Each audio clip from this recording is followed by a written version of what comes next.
Je me dois de débuter en vous disant 1000 fois merci. Nous avons atteint le 1000 abonnés sur notre chaîne YouTube, alors je vous en remercie.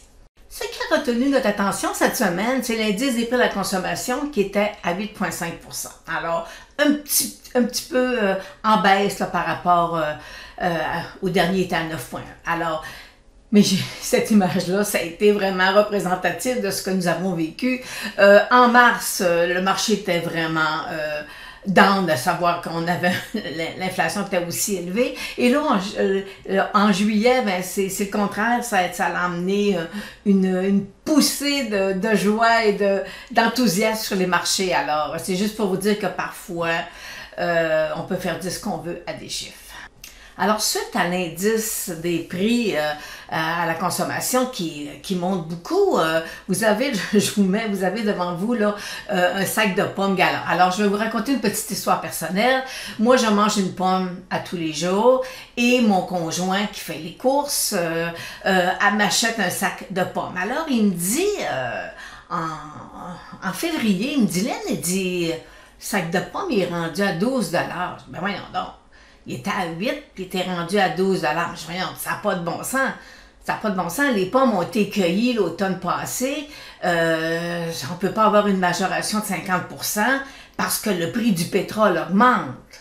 Alors, fait que là, ce que j'ai fait, c'est que je suis allée fouiller dans les factures, voir pour vous prouver effectivement le prix des pommes.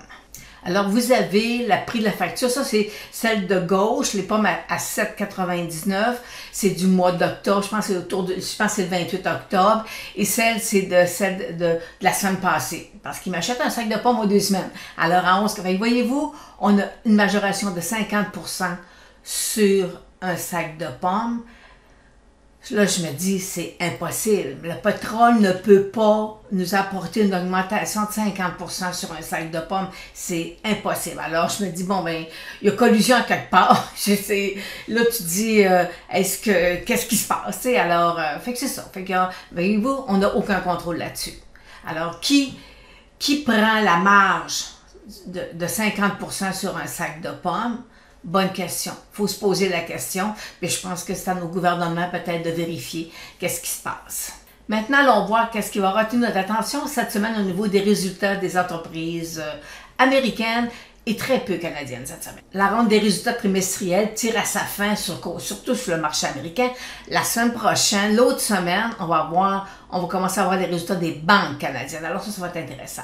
Alors cette semaine, ce que je retrouve, pas ce que je retrouve, mais ce que je constate, c'est on est surtout dans la section de la consommation discrétionnaire parce que on a Mardi, on a Walmart, Home Depot, ensuite j'ai Target, j'ai TGX qui est winner. On a lundi Bitfarm, lundi matin avant l'ouverture des marchés, et ça, on l'analyse. Tous les titres que je vous nomme là, dans la section c'est juste technique, je vais vous en parler. On a John Deere, alors fait qu'on est vraiment, c'est plus Estée Lauder, alors on est vraiment plus dans la consommation discrétionnaire dans l'ensemble. Alors, fait que c'est quand même, c'est une belle, on peut dire aussi que c'est quand même, les résultats sont quand même, c'est pas catastrophique, c'est loin d'être catastrophique, ça va super bien parce que la semaine passée, on a eu, c'est jeudi ou vendredi, Disney a donné ses résultats et voyez-vous, le streaming, toutes les vidéos puis tout ça, ça prend beaucoup de, c'est ça qui amène présentement du jus aux entreprises. Mais la question que je me pose, est-ce qu'on peut avoir un abonnement Netflix, Disney, YouTube, jusqu'où, là, tu sais, avec Radio-Canada, avec TVA, jusqu'où, là, à un moment donné, le consommateur, jusqu'où il peut aller, OK? Dans le besoin de se divertir, là, à partir de la télé. Alors, des fois, je me pose la question, je me dis, est-ce qu'il va y avoir, à un moment donné, un ralentissement ou fait que c'est ce qu'on va voir cette semaine avec les résultats des entreprises, mais pour l'instant, il n'y a rien de dramatique. Alors allons voir quelques indices. Alors là, Dow Jones, cette semaine, c'était, je peux vous dire que l'indice des prix à la consommation l'a fouetté, pas mal. Puis il est reparti, sauter au-dessus de la moyenne mobile de 200 jours.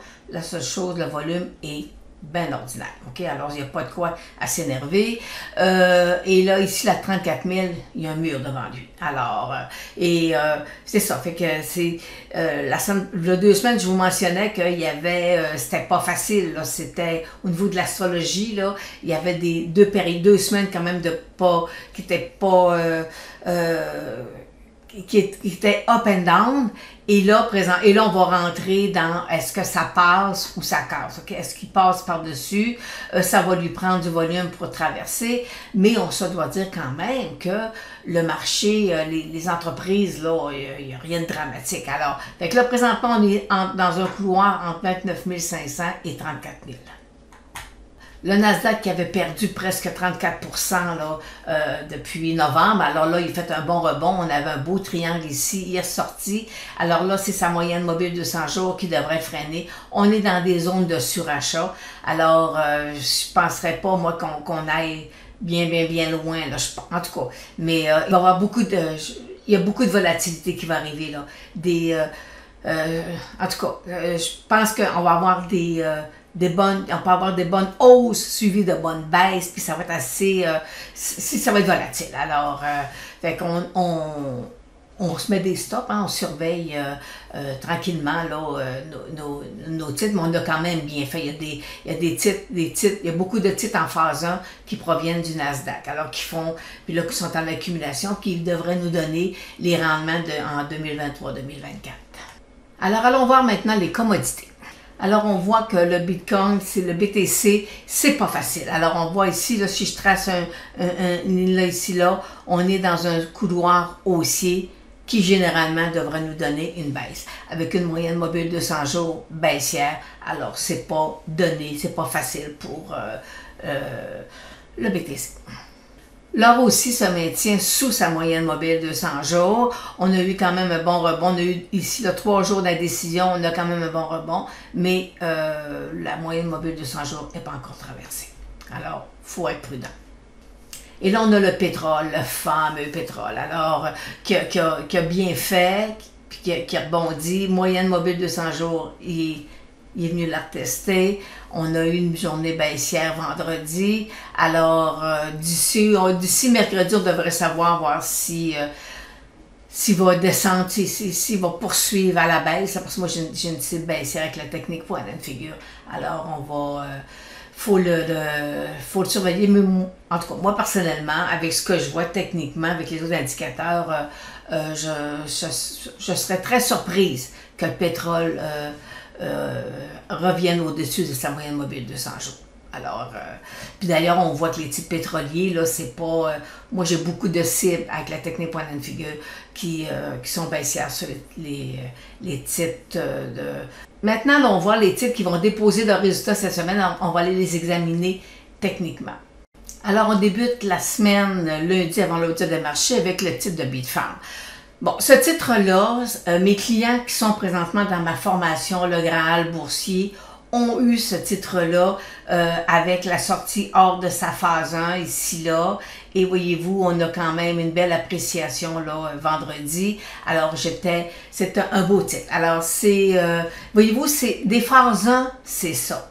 C'est des titres qui vont vous donner les rendements, des gains en 2023-2024, c'est ça, des phases 1. Des phases 1, c'est vraiment, c'est la première base, là, pour qu'un titre parte à la hausse. Alors j'ai présenté à mes clients dans la formation, je pense j'ai 34 titres en phase 1. Alors, vous savez, des phases 1, quand ça sort sous son support, ben à ce moment-là, si on a une cible point and figure, ben ça vient invalider notre cible point and figure. Alors, fait que c'est vraiment moi j'appelle ça des petits bijoux. Alors, pour les gens qui sont dans la formation cette semaine, on rentre là vraiment dans la section, c'est la technique point and figure, et j'ai 2 titres à vous présenter où j'en ai un qui a un potentiel de gain de 80% et l'autre, j'ai un potentiel de gain de 100%. Alors, voyez-vous, c'est avec la formation que j'offre présentement avec le Graal boursier, c'est ça que j'offre à mes clients. C'est que je leur offre des analyses techniques, parce qu'on est dans le technique, OK? Puis là, ce que je veux, c'est que le titre traverse, qui nous donne un signal à la hausse, et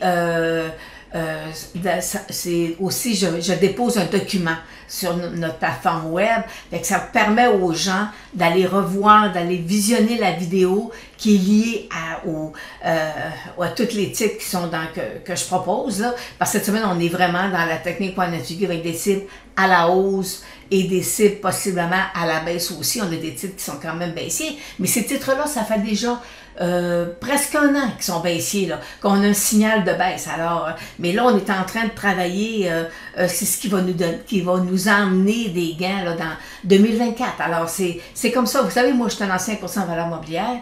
Alors, quand j'avais des clients, moi, je ne pouvais pas trader 25 cents. C'était impossible. Il fallait toujours que je travaille en fonction qu'est-ce que le marché m'offre présentement pour dans le futur. Alors, fait que c'est ça. C'est ce qui fait la réussite du Graal boursier et de la technique point de figure. Alors, Bitfarms, pour l'instant, voyez-vous, j'avais une cible qu'on pourrait facilement aller autour de 3,50 $ pour l'instant. Alors, dans son premier jet aussi. Alors, fait que voyez-vous, ça a été, puis là, on a du volume, là. C'est super intéressant. Fait que c'est ça qu'on offre à nos clients dans la technique du Graal boursier. On a le titre de Cisco qui devrait, lui, voyez-vous, il est presque fermé son gap, mais voyez-vous, toujours sa moyenne mobile 200 jours. Alors, s'il ne réussit pas à le percer, possiblement, j'ai encore une cible à la baisse sur le titre de Cisco avec la technique point de figure. Alors, mais est-ce que ça va se faire dans les prochaines semaines? On ne sait pas, peut-être qu'il va se déplacer dans son couloir latéral, peut-être.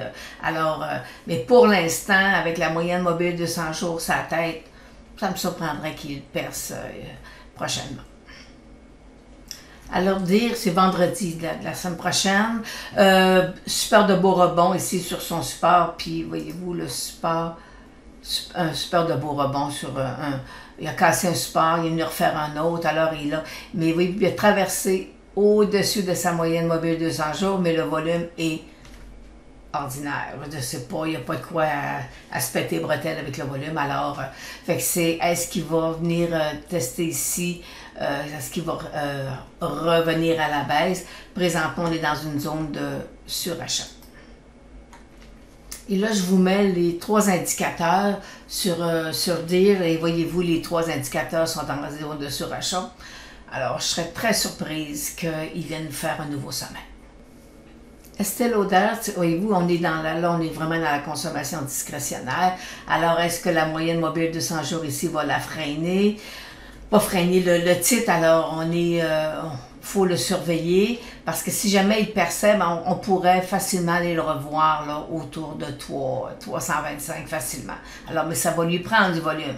Et le problème est là, on n'a pas de volume. On n'a pas de volume assez important pour pousser des titres à la hausse. Là. Alors, c'est des volumes moyens, là, sont dans la moyenne là, des 50 derniers jours. Alors, fait que pour l'instant, je me dis, il faut attendre, voir, mais ça va nous prendre. Je reviens sur Estée Lauder. C'est un titre qui a ici là une bonne résistance. Là. Alors, au-dessus de sa moyenne mobile, c'est pas gagné. Alors, je serais très surprise là, que le titre s'élance à la hausse au-dessus de 320 $. Je serais très, très, très surprise. Home Depot Hall. Je pense que c'est le mardi matin qui dépose ses résultats. Alors, voyez-vous, ici, là, on a une bonne... on aura peut-être ici, là, quelque chose d'intéressant. Cependant, il y a un mur ici, là. Il y a un mur à 320, 325, là. Il faut qu'il perce. Puis voyez-vous, présentement, là, on est en zone de surachat. TGX aussi, et il a percé au-dessus de sa moyenne mobile de 100 jours, mais il n'y a pas de volume.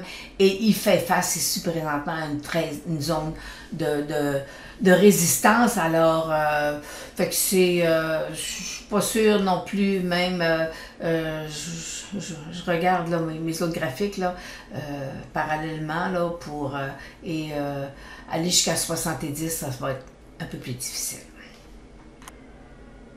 Alors Walmart, quand même, oui, on voit qu'il y a des pics de volume un peu plus que les autres. Là. Alors, comme la moyenne mobile de 100 jours à des baissières. Et pour lui aussi, voyez-vous, là, est-ce qu'il va venir fermer ici là, son gap?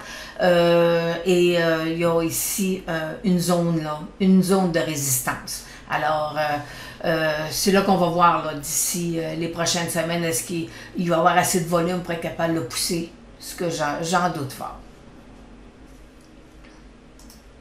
Target, du consommation discrétionnaire. Alors, est-ce qu'il va venir percer ici sa résistance pour venir toucher sa moyenne mobile de 100 jours?